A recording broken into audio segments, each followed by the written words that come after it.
Bonjour, bonsoir à tous, c'est Footeux et les Footix. Ça change les fans de catch, après vous pouvez venir aussi nous écouter. Bienvenue dans cette nouvelle vidéo qui sera un format podcast pour parler de la CAN 2024. Et pour bien continuer sur ce Black History Month, au moins c'est un sujet plus récent et plus actuel.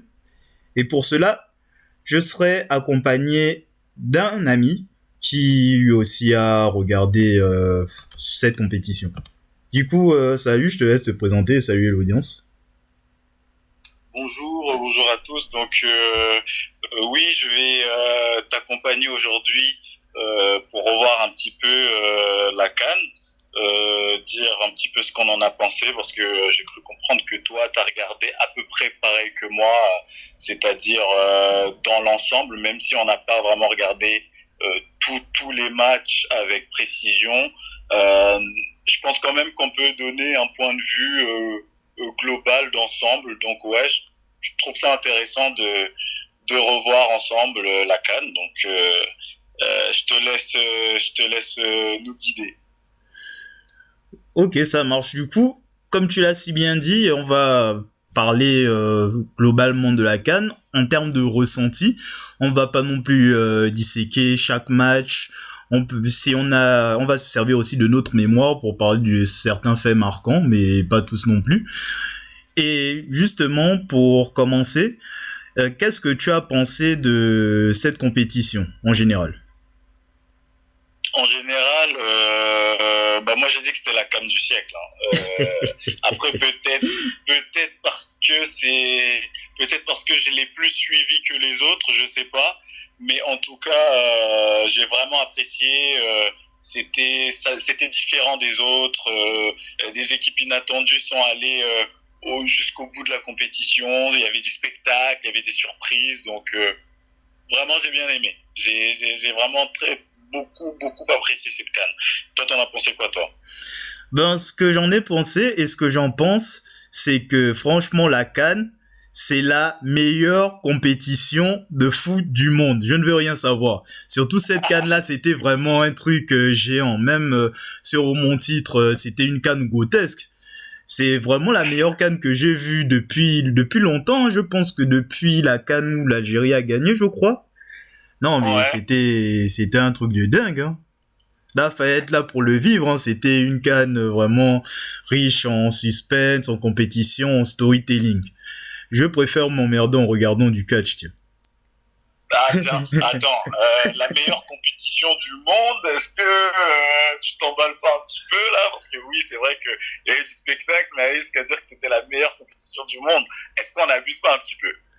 Ouais, c'est vrai que j'ai bien aimé le mondial 2022 où la France perd en finale en étant nul la moitié du match. Oui, c'est vrai que ça c'était bien. Ouais, bien sûr.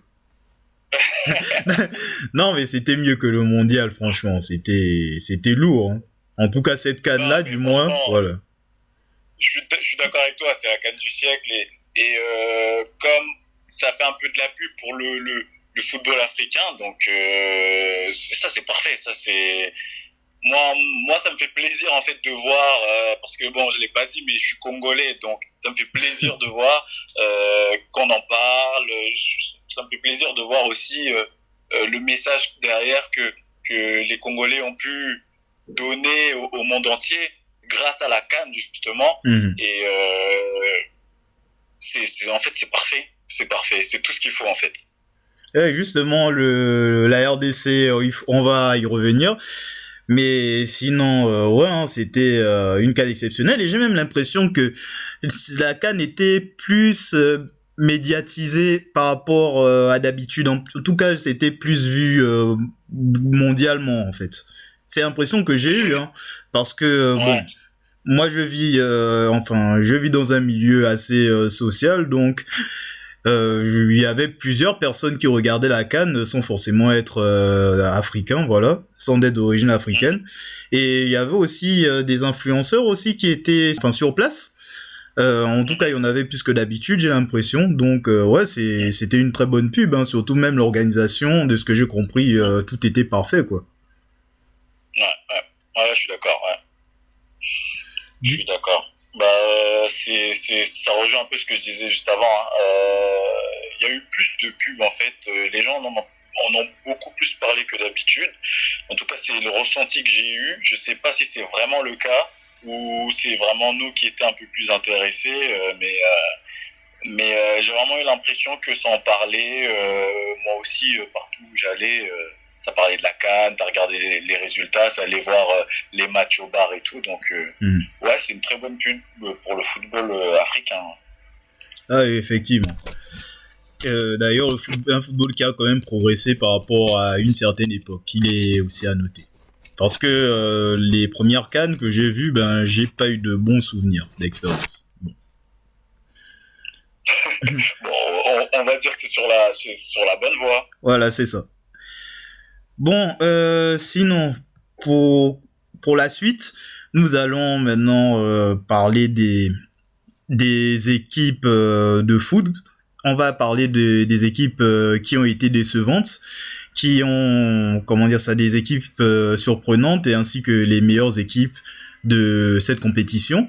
Pour terminer sur 2 équipes en particulier bien précises, pour terminer ce podcast. Du coup, je te laisse commencer, je te laisse parler des équipes qui t'ont déçu. Après, on peut très bien englober le tout, parce que peut-être que l'équipe qui t'a déçu, c'est peut-être dans une autre catégorie pour ma part, donc ça me permettra de rebondir dessus. Donc, je te laisse commencer. Ok, ça marche. Moi, déjà, l'équipe qui m'a déçu, les équipes qui m'ont un peu déçu, on va dire c'est les favoris, hein. Je sais pas laquelle m'a le plus déçu entre l'Algérie, le Maroc et le Sénégal. C'était les 3 équipes qui étaient censées être en quart ouais, elles sont pas allées loin. L'Algérie, ils sont même pas sortis de leur poule, quoi. Ouais. Donc on va dire l'Algérie. L'Algérie, force est de constater que malgré les joueurs talentueux qu'ils ont,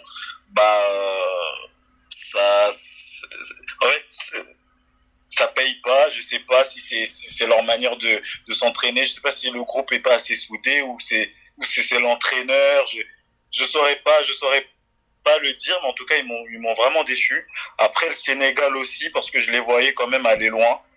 Ils avaient fait un très bon début de compétition, donc j'étais un peu déçu aussi de les voir sortir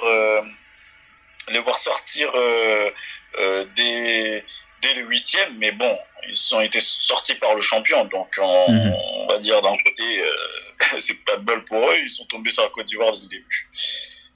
Donc voilà, on va dire c'est les principales équipes qui m'ont déçu, ouais, le Sénégal et l'Algérie. L'Algérie, je suis plutôt d'accord et visiblement ça a l'air dur depuis un moment.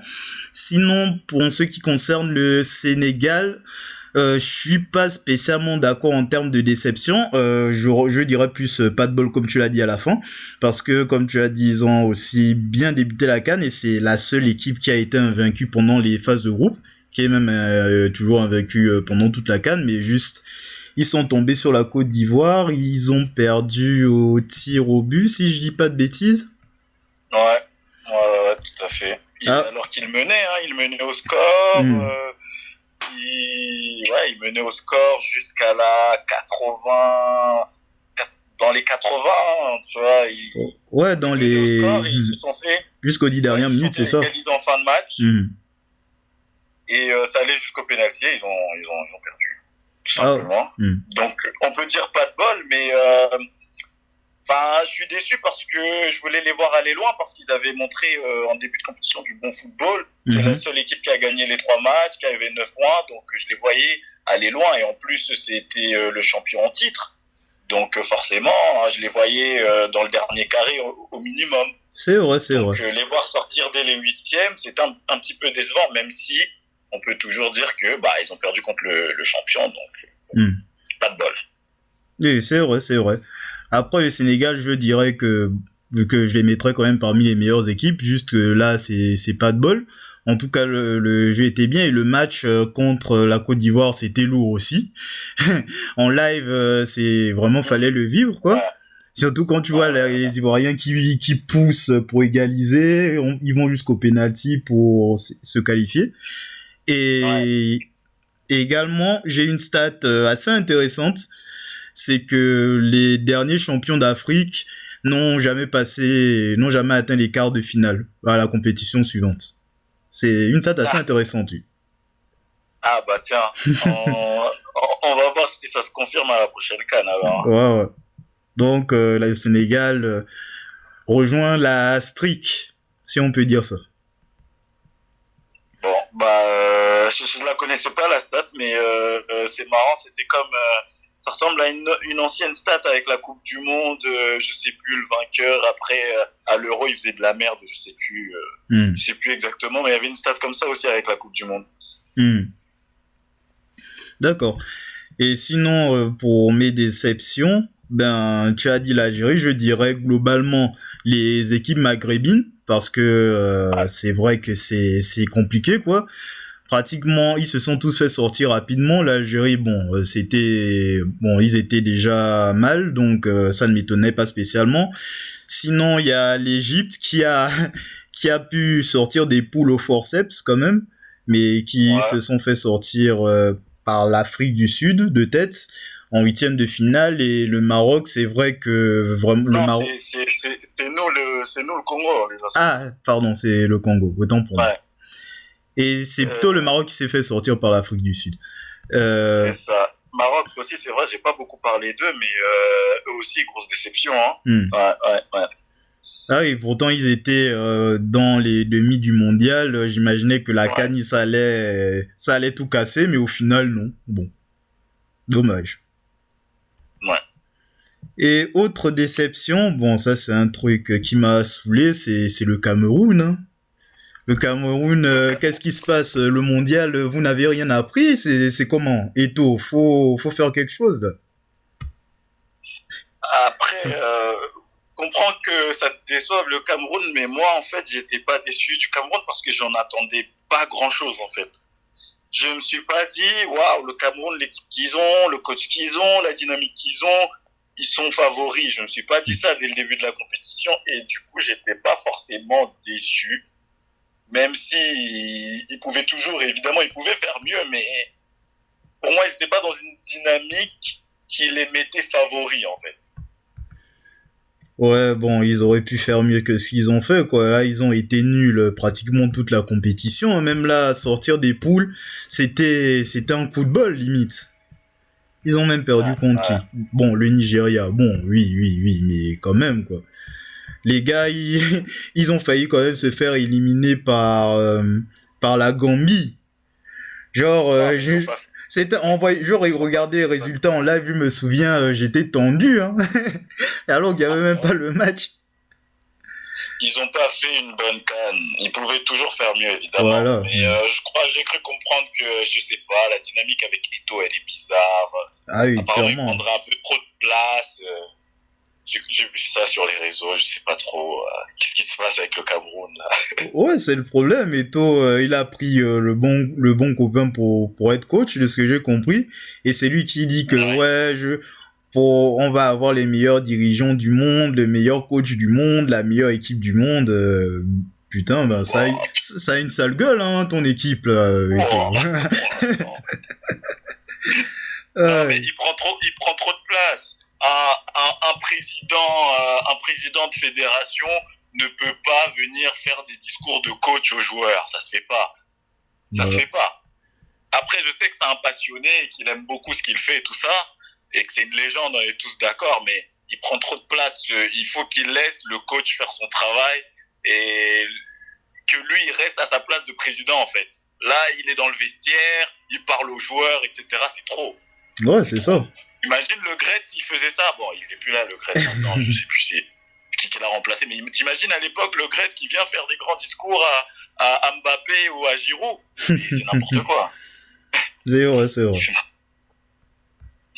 Bon, on a fait le tour des déceptions. Maintenant, on va passer aux surprises. Du coup, je te laisse commencer. Est-ce que tu veux commencer peut-être cette fois-ci? Ok, je commence.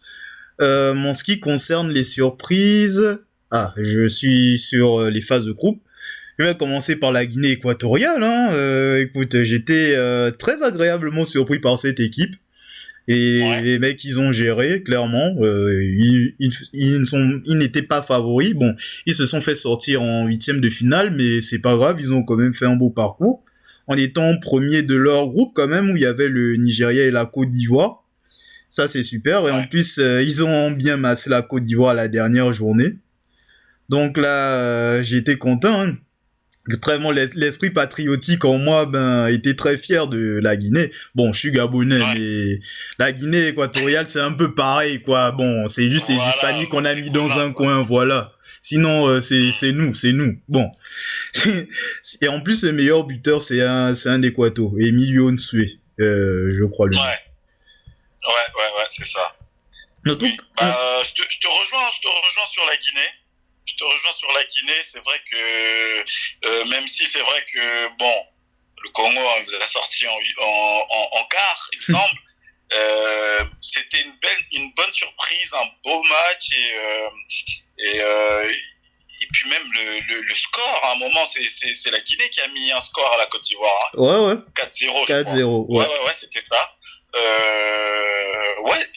Une équipe qui joue bien, qui a des jeunes, qui était fougueuse en plus. Tu vois, ça faisait un peu cette équipe qui n'est pas forcément favorite, donc qui n'a rien à perdre, qui joue libéré. C'est ça. Et ouais, c'est vrai que c'était beau à voir. Et c'est vrai que moi aussi, j'intègre la Guinée dans les surprises. Je te laisse poursuivre, du coup. Bon, là, on a parlé de la Guinée équatoriale. Ça tombe bien que tu parles de Guinée. Justement, on parle de la Guinée en elle-même. Cette fois-ci, Conakry aussi, qui a eu une équipe plutôt solide également et qui a fait un bon parcours jusqu'en quart de finale. Justement, c'est eux qui se sont fait sortir par la RDC. Par la RDC, oui, c'était l'équatorial. Non, l'équatorial, c'est celle qui est sortie en 8e, mais non, c'est l'autre Guinée qui s'est fait sortir en quart. Oui, j'ai dit l'inverse. Ouais, c'est ça. Sinon, j'ai rien d'autre à dire là-dessus. Ils étaient solides, voilà. Ils ont pu tenir face aux plus grands en phase de groupe et bravo à eux, quoi. Les deux Guinées s'en sont bien tirés. Après, il y avait aussi l'Afrique du Sud. Ah oui. L'Afrique du Sud, je les attendais pas du tout. Hein. Qui les attendait, sérieux? Ah oui, personne. Hein. Personne les attendait. Ils sont allés loin et ils ont fait des bons matchs. Ils ont sorti, c'est eux qui ont sorti en gros. Ils ont sorti, il me semble, ils ont sorti le Maroc. Ouais, c'est eux qui ont sorti le Maroc, l'Afrique du Sud. Hein. Ouais. Juste vérifier, ouais. Attends, je vais vérifier aussi de mon côté. Ouais, c'est ça. Au match. Ouais, ils ont sorti le Maroc. Avec ce coup franc là, oui, le coup franc. Ah oui, dans le temps additionnel. Ah oui, Thibaut Mokoena, vraiment le GOAT, hein. Là, je découvre aussi. Je connaissais Aaron, mais Thibaut aussi, il est fort, hein. Dans les coups de pied arrêtés. Ouais. Non, mais ça aussi, c'est pour ça que je disais que c'était la CAN du siècle. Des équipes comme l'Afrique du Sud qui te sortent des coups francs comme ça. Et puis même, il y a eu des beaux buts pendant toute la CAN. Ouais. Je pense aussi à ce but de l'Angolais, là. La sorte de frappe enroulée bizarre. Ouais, je vois de quel but tu parles, mais j'ai plus le nom du joueur. Spoiler, je ne connais pratiquement personne dans l'équipe de Cannes cette fois-ci. Dans les équipes de la Cannes. Non, mais après, il n'y a pas de big name aussi à la Cannes, hein, on va pas se mentir. C'est vrai. C'est surtout les équipes, c'est surtout le collectif qui prime quand moi je regarde la Cannes. Hein. Je regarde pas la Cannes pour me dire j'ai trop hâte de voir tel gros joueur jouer. Bon, c'est vrai, il y en a quelques-uns, il y a des Mané, il y a des Salah, tout ça, des Ziyech, mais après le reste on va dire c'est pas le mainstream quoi. Oui, bien sûr. En termes de nom. Et l'Afrique du Sud, j'ai bien aimé aussi leur gardien, il était grave efficace. Hein. À l'époque, l'Afrique du Sud, je voyais les Pienaar, les Tchabalala, les Kumalo, les Kouné. Merci PES pour ma connaissance en effectif d'équipe d'Afrique du Sud. Voilà. Bah, tu devais l'apprendre souvent, hein. Et c'est grâce à PES que je connais les joueurs, voilà. Et j'ai pas vu un de leurs matchs sinon. Voilà. Sinon, là, Sur quel chat t'aurais pu regarder ça? pour le reste, l'équipe d'Afrique du Sud, j'ai découvert Mokoena, justement, très fort en coup de pied arrêté, mais surtout le gardien, quoi. Le gardien, il était géant, le Ronway Williams. Il est très fort, ce petit-là. Il a gagné le prix, justement, je crois, de meilleur gardien. Ouais. Ah oui, vraiment à juste titre, hein. Il a fait une canne. Et il a arrêté, je crois, sur la séance là, 4 pénaltys sur 5. Ouais, contre le Cap-Vert là, ouais. Sur 5. C'est incroyable. Ah oui, c'est très fort. En plus de ça, c'est encore lui qui donne la victoire à l'Afrique du Sud pour la petite finale contre le Congo. C'est encore lui. Non, il a fait une très grosse classe. Ah oui, c'est vrai. Ah, et je dis le petit, bon, je viens de découvrir qu'il a 32 ans. Waouh, on dirait pas, hein. Ah bon? Je voyais un jeune, moi. Il a une petite tête. Voilà. Ensuite, il y a quoi d'autre comme surprise? Alors, on a parlé des deux Guinées, on a parlé d'Afrique du Sud. Est-ce qu'il y a autre chose qui me vient à l'esprit? Ben non, hein, je crois qu'on a fait le tour, hein. On peut parler même... C'était les grosses surprises, quoi. C'était les équipes qu'on n'attendait pas forcément. Même si je veux bien quand même, moi, ajouter, même si c'est vrai qu'on va en parler un peu plus tard, je veux quand même mettre le Congo dans les surprises. Ouais. Parce que, certes, c'est un gros nom, c'est une nation qui a déjà 2 CAN, mais on n'a pas participé aux dernières. Et au début de la compétition, on se voyait pas, en tant que Congolais, on se voyait pas arriver en demi. Faire une CAN ça, dans laquelle tout le monde parle de nous, et puis une fois de plus ce message et tout, bah c'était pour moi aussi une surprise, même si ça reste toujours un des entre guillemets favoris, c'était quand même une surprise leur parcours, selon moi. Ouais. Bon, on va maintenant arriver aux meilleures équipes de la CAN. Bon, je pense que en tant que grosse équipe, il y en a pas beaucoup. J'ai déjà cité le Sénégal. Maintenant, je vais citer le Nigeria. Donc, qui a clairement fait un gros parcours aussi, deuxième de sa poule, mais qui a vraiment tout ramassé dans les autres phases à élimination directe, quoi. C'était très fort. Ouais, le Nigeria, ouais. C'est vrai que moi, j'ai regardé un peu leur parcours du coin de l'œil. C'est vrai qu'ils sont favoris, mais pourtant je les ai pas. C'était pas mes favoris. Pourtant ils sont arrivés jusqu'en finale, mais ouais, très gros, très bon parcours de leur part. Donc ouais, bravo à eux pour leur parcours. Ouais, ils avaient une équipe très solide, hein, surtout avec le vengeur masqué là, Osimhen. Osimhen, quel joueur celui-là. Ah oui. Clairement, le danger dans les matchs en phase offensive, ça venait de lui principalement. Là, j'étais bien focus sur lui parce que quand il avait le ballon, c'est là où ça commençait à être dangereux. Ouais, il est grand, il est technique, il est rapide, il est puissant. Ah oui. Il a tout en fait. Et en plus devant le but, souvent il parle pas chinois, donc ça c'est les attaquants. Ça c'est un attaquant, c'est un neuf pur. Ah oui, c'est vraiment un attaquant complet. Hein. En plus, c'est en fait l'attaquant qui est un peu, je dirais, en voie de disparition parce que maintenant c'est les neufs purs comme ça dans son genre, ça existe plus trop. C'est vrai. J'ai l'impression. Ils sont en train de disparaître comme les 10, ils ont disparu. Les 10, tu vois plus de 10. De 10 pur 10, ça n'existe plus. Oui, c'est vrai. Et les 9 aussi, bientôt, ils commencent aussi à un petit peu disparaître, j'ai l'impression. Et en plus, je dis que le mec il a été très déterminant, mais en vrai, il n'a pas marqué beaucoup de buts. Hein. 1 ou 2 dans la compétition. Oui, mais il pèse sur les défenses. Il est toujours bon. Jusqu'à la dernière minute, il est là, il te fait chier. En fait, c'est le danger permanent, comme tu l'as dit. Hein. Mm. Donc, même s'il marque pas forcément, bah, il va toujours peser sur la défense, il va toujours se procurer des occasions, il va faire marquer ses partenaires. Donc, non, c'est un très bon joueur. Ouais. Et j'ai retenu qui d'autre? Il y a Trost et Kong aussi, le capitaine, le défenseur, qui a été bien efficace aussi en défense nigériane, mais aussi dans les coups de pied arrêtés, où il a mis 2 buts aussi, donc bravo à lui. Et le gardien aussi, très fort. Moi, le Nigeria, tu me dis gardien, moi je pense à Vincent Inyama, mais le jeune Ouzo aussi, il était bien solide, hein. Il n'est pas loin de Ronwa Williams, hein, en termes d'efficacité dans les buts. Ouais, surprise aussi, je m'y attendais pas, moi. Je m'y attendais pas. Et comme tu l'as dit aussi, le défenseur Trost et Kong.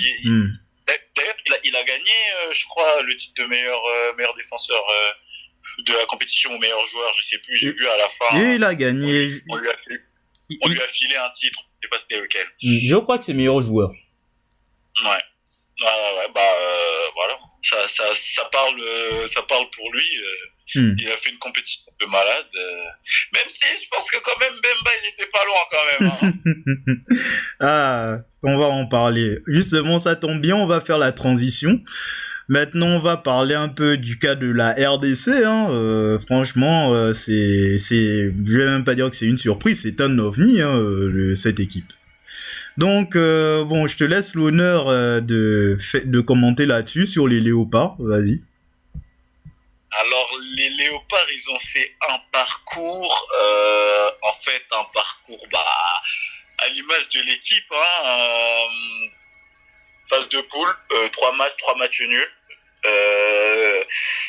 Donc, on est bon deuxième, on perd aucun match, on n'en gagne aucun. On va en 8e, on se qualifie au tir au but contre l'Égypte. On va ensuite, en quart, on bat la Guinée 3-1 et on s'incline contre le vainqueur de la compétition. Donc, quel parcours plus que satisfaisant pour la RDC qui ne partait, pour moi, pas du tout favorite. Et comme je t'ai dit, c'est une très bonne surprise. Non, mais vraiment, la République démocratique du Congo, c'était vraiment l'ovni, quoi. Parce que là, bon, j'espère ne pas te froisser en disant ça, mais concrètement, l'équipe, elle était nulle, quoi. Ils ont un jeu que je déteste, c'est-à-dire les jeux du hasard, donc ça me rappelle les équipes africaines de l'époque. Donc, ils se basent sur les passes longues, les jetages, en mode que bon, avec un peu de chance, voilà, on va marquer. Ben non, en fait. Déjà, quand ils font des passes longues pour rien, faire des petites passes, voilà, le jeu de hasard, tourner le ballon, tout ça pour faire des passes longues qui servent à rien. Même là, les passes longues, ils les ratent, les coups de pied arrêtés. Ouh là là, j'en pouvais vraiment plus. Mais sinon, ouais, c'est quand même bien de les voir aller aussi loin dans la CAN. J'ai bien enjoy leur victoire contre la Guinée, justement. Et c'est vrai que les voir en demi, c'était surprenant, j'y croyais presque. Et c'est vrai que là c'était très fort, donc même pour la plateforme qu'est la CAN, au moins ils ont pu... comment dire ça ? Ils ont pu partager un message, du coup, par rapport à ce qui se passe à la RDC en ce moment. Donc, un petit message politique aussi, donc histoire de nous sensibiliser, ça c'était bien aussi.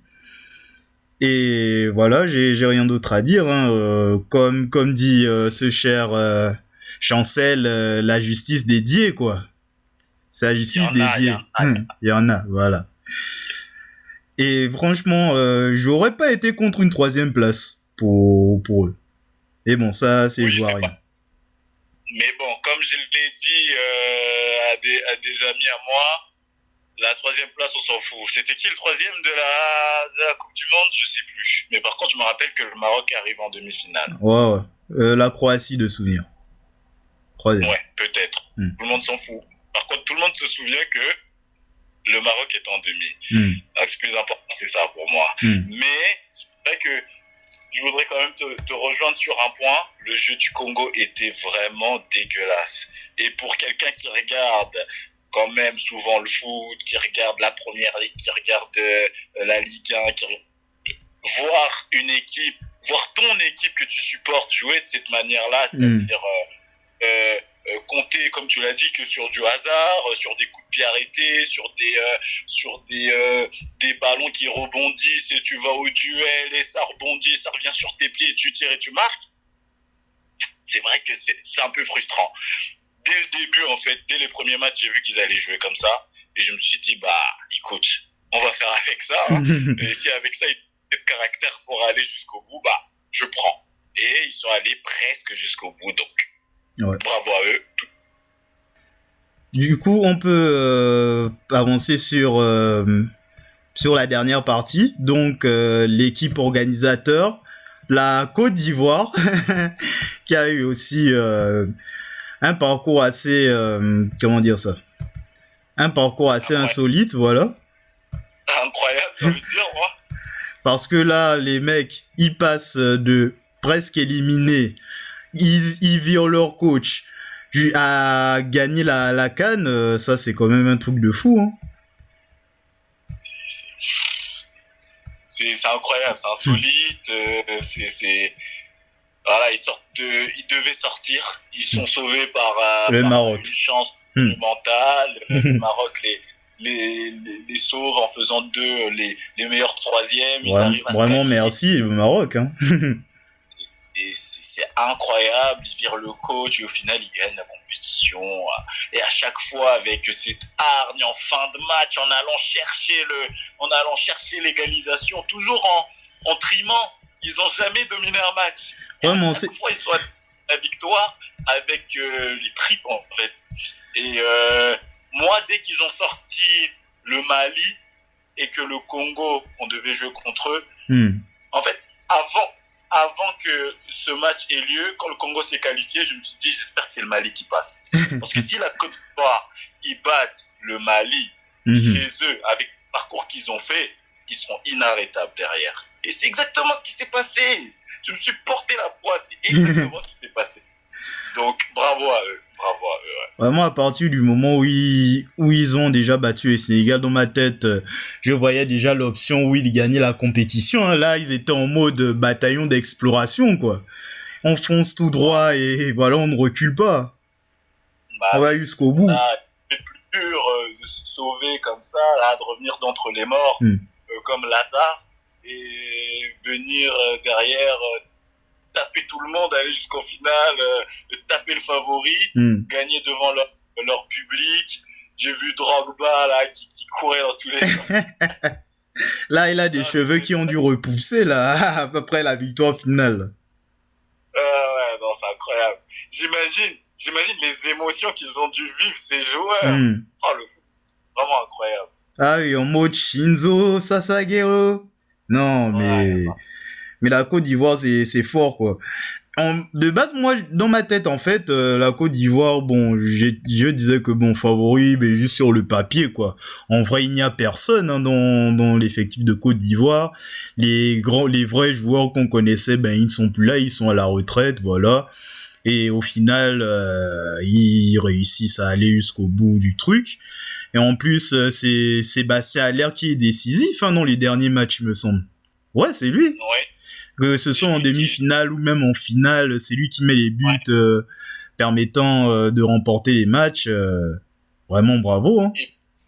Et même contre le Mali, quand il est entré en jeu, il a tout de suite commencé à peser sur la défense. Il a commencé à... Et non, c'est incroyable. Parce, surtout quand on pense à ce qu'il a vécu, son cancer, etc.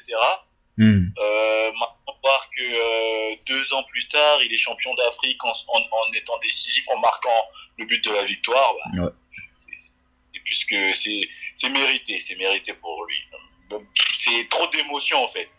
C'est trop d'émotions pour eux, trop d'émotions pour leur pays. Ça s'est passé chez eux. Et en plus, avec le parcours qu'ils ont eu, c'est trop une belle victoire. C'est bravo. Même si c'est pas nous les Congolais qui ont gagné, on est quand même obligé d'admettre que l'histoire elle est trop belle et ça reste une fois de plus la CAN du siècle. Vraiment, comme j'ai dit, beau storytelling de la part des Ivoiriens. Et là, où en France on disait ramène la coupe à la maison, eux on va directement dire, eux ils vont directement dire on a pris la coupe à la maison, allez les éléphants, allez. C'est ça. Ouais, bon. Ils l'ont gardé à la maison, ouais, c'est ça. Et là même et même dans les rues de Paris, on a l'habitude des drapeaux algériens, mais les drapeaux ivoiriens, ils étaient en masse, hein. Ils ont envahi les rues, là. On ne pouvait plus sortir. Retirer leur drapeau très très très vite dans la compétition. Et les Ivoiriens, c'est vrai qu'ils ont envahi les rues. Pendant un moment, c'était les Congolais, parce que c'est vrai qu'il y a quand même cette forte population en France, Congolais, donc gagné, voilà. Et puis dès qu'on est sorti, on a laissé place aux Ivoiriens et bravo à eux, bravo, quelle ferveur, bravo.